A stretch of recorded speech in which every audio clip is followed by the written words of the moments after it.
Out sama gue. Seperti biasa, bagaimana kabar kalian di minggu ini? Semoga semuanya baik-baik saja ya. Mungkin banyak dari kalian yang bertanya setelah membaca chapter 1117 tentang mengapa Sains Nasujuro ini punya pedang Kitetsu yang modelnya sama dengan yang dimiliki oleh Roronoa-Zoro. Apakah dia ada hubungannya dengan Wano Kuni? Begitu juga kita akan mencoba menganalisis bagaimana terkait dengan kata Mo yang diucapkan oleh Vegapunk di pidato terakhirnya. Bagaimana peran dari penyandang nama Di yang disebut oleh Vegapunk yang ternyata punya peran yang sangat penting kedepannya dalam alur cerita One Piece untuk merevolusi dunia. Silahkan like dan share video ini dulu ya jika kalian suka dengan pembahasan Tamagotchi kali ini. Jika sudah, terima kasih banyak dan bersiaplah nakama. Tarik jangkar dan mari kita berlayar.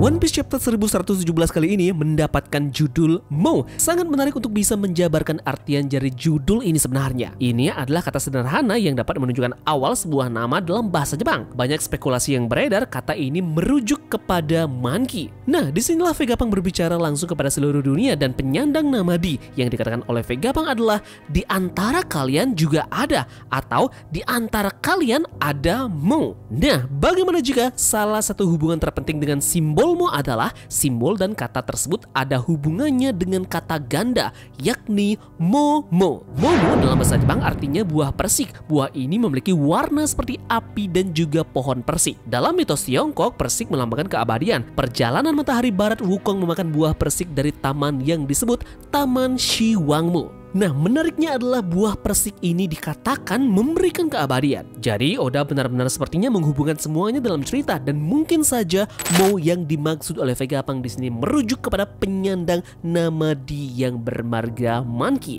Apa mungkin Jaguar Di, Monkey Di, Rocks Di, Gold Di, Trafalgar Di, Nefertari Di, dan juga Marshall Di adalah representasi dari dinasti. Dan mungkin marga Di adalah eselon teratas di antara mereka semua. Awal panel yang menarik di mana kita diperlihatkan karakter-karakter lawas yakni John Krieg, Gin, dan juga Pearl. Jeniusnya Oda Sensei menghadirkan karakter-karakter yang lama muncul kembali dan bereaksi atas pesan Vegapunk. Coba kalian bayangkan saja ya, Gin terakhir kali muncul di manga One Piece pada chapter 67 yang berjudul Soup. Chapter ini secara resmi dirilis pada tanggal 30 November 1998. Gila, sudah lebih dari 25 tahun Gin tidak muncul dan di chapter 1117 kembali muncul ke cerita kita semua. Sungguh nostalgia yang indah diciptakan oleh Oda Sensei. Yang jadi pertanyaannya adalah mengapa mereka bertiga muncul di Pulau Hachinosu? Apa yang mereka cari ataupun incar di pulau tersebut? Apakah Lau mengambil hati dari Don Krieg, Gin, dan juga Pearl saat insiden Rocky Port? Ini masih menjadi pertanyaan besar yang menjadi plot hole yang wajib untuk dijawab oleh Oda Sensei nanti. Selanjutnya kita melihat Mom Black Cricket dan pasukannya. Dia memulai ekspedisi untuk menemukan pulau impian dan sekarang dia mencoba menemukan lebih banyak romansa di bawah laut. Dia Gate sendiri kata masa depan dikaitkan dengan mimpi. Nah, ini bukan suatu kebetulan. Cricket bisa saja menemukan bagian dari kerajaan kuno yang ada di bawah laut. Cricket benar-benar menghidupkan semangat petualang. Dia pastinya harus berinteraksi dengan Orlombus si petualang dan masing-masing berbagi cerita tentang hal-hal ataupun pemandangan liar yang mereka temukan nanti. Selanjutnya kita diperlihatkan anggota SWORD di rumah sakit. Ada hal yang unik dari gambaran 3 panel karakter, yakni Kujaku, Pangeran Grus, dan juga Koby. Oda Sensei sepertinya secara terencana menghubungkan mereka dengan trio legenda dari marinir. Suru dikaitkan dengan Kujaku, Sengoku bisa saja digantikan oleh Pangeran Grus, dan Garp tentu saja menjadi milik dari Koby. Mereka bertiga mungkin adalah regenerasi dari trio legenda marinir yang akan menggantikan mereka untuk mengibarkan bendera SWORD dan Angkatan Laut ke depannya. Selain itu, menariknya adalah teman dari Koby yakni Helmeppo juga sangat mirip dengan Bogart. Ini tentu jelas adalah karakter regenerasi dari Bogart yang notabene adalah pengawal setia dari Garp. Ngomong-ngomong, Helmeppo dan juga Bogart keduanya adalah pendekar pedang. Yep, apakah ini kebetulan? Tamagon rasa tidak. Ini sudah direncanakan menggantikan beberapa karakter yang sudah menua diperbaharui dengan rasa yang sama dari karakter baru yang akan melanjutkan era mereka ke depannya.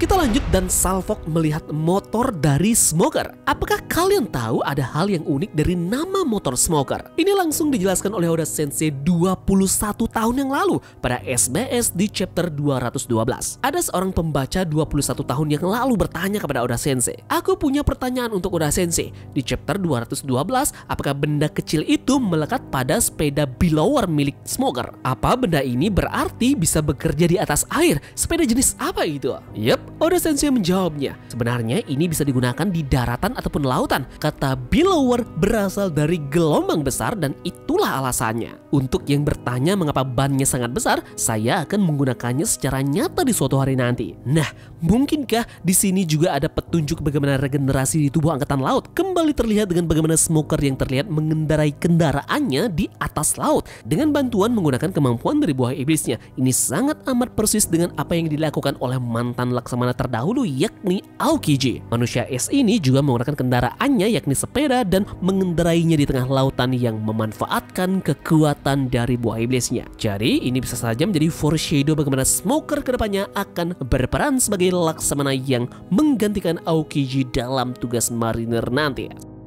Salah satu momen terbesar dalam chapter ini adalah aksi dari Zoro dan juga Nasuhiro. Pertempuran yang telah ditandai dan telah ditunggu sejak tahun 2002. Saat itu Gorosei pertama kali diperkenalkan, ini artinya 20 tahun kita telah menunggu momen-momen ini. Sangat epik juga peran yang diambil oleh Zoro dalam melindungi Thousand Sunny yang dihadapkan pada ketidakpastian tentang apa yang terjadi, tidak ragu-ragu dan dengan cerdas untuk menyelamatkan kru. Dan tidak hanya berhenti sampai di situ, dia juga memerintahkan Nami untuk meninggalkannya saja.